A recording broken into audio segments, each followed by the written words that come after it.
Hi friends, it's Nirmal from Nandanam Exotics, and today we'll be featuring Clerodendrone Paniculatum or Pagoda plant.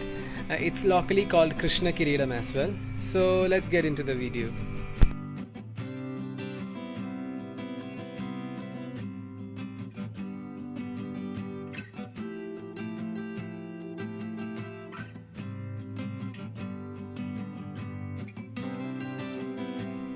So friends, before we get into the video, please do consider subscribing to my channel. Also press the bell notification button so that you'll be notified of my new videos. So we'll get into the details of the video now.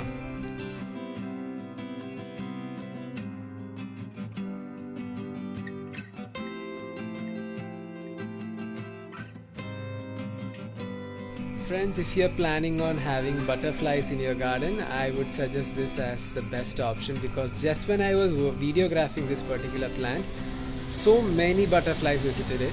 So you will see it in the video as well. Clarodendrone Paniculata is one of Clarodendrone species that are very showy and as tropical as it can get. They are excellent plants that you should select when you are thinking about butterflies. If you want to attract a lot of butterflies and bees into your garden, this plant does the trick really well. These are a perennial plant that have a very strong central stem, and the flowers emerge on the topmost growing tip in the shape of a pagoda. Because of this pagoda shaped inflorescence, these species earned the name Paniculata. It belongs to Lamiaceae family, which is also called mint or sage group.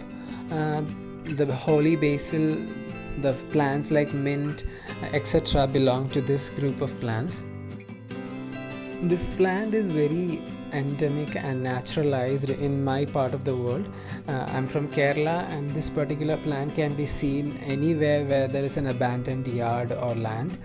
It's very beautiful, it's very showy. I don't know why our people don't consider it more ornamental. So it has lost its spot from official gardens because new hybrids have come in. But we sometimes forget the value of endemic species that have certain capabilities. For example, the amount of butterflies that was attracted to this plant just during the course of me videographing this was astounding. So really we should look back on introducing and bringing back some of the endemic species into landscapes. The inflorescence is very long lasting.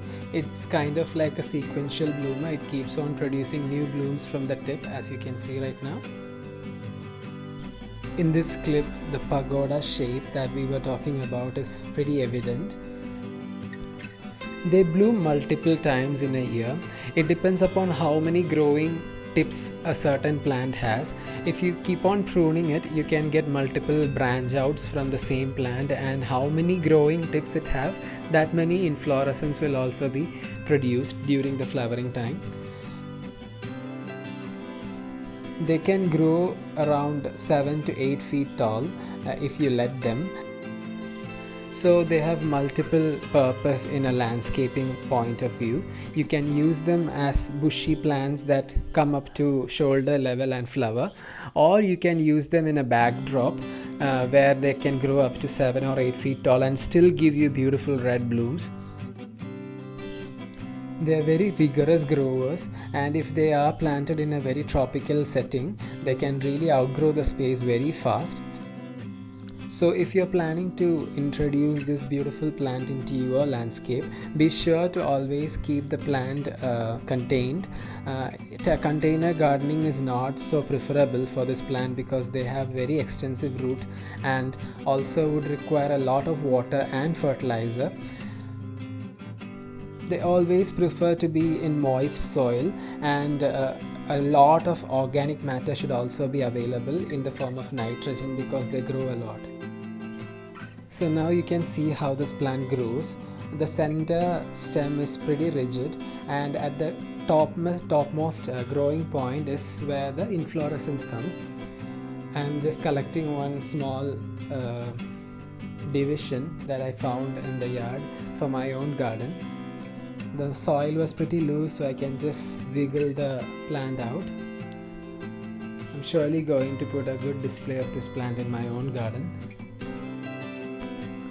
This plant requires semi-shade to full sun for proper growth. So I would suggest you to keep them in a location where they get a partial shade during the day.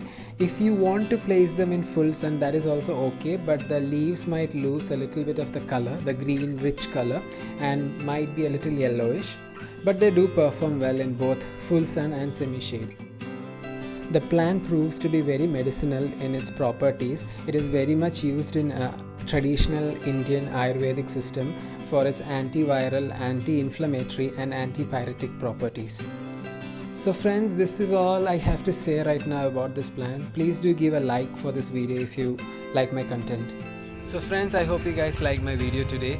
Please do consider subscribing to the channel once again, and until next time, it's Nirmal signing off.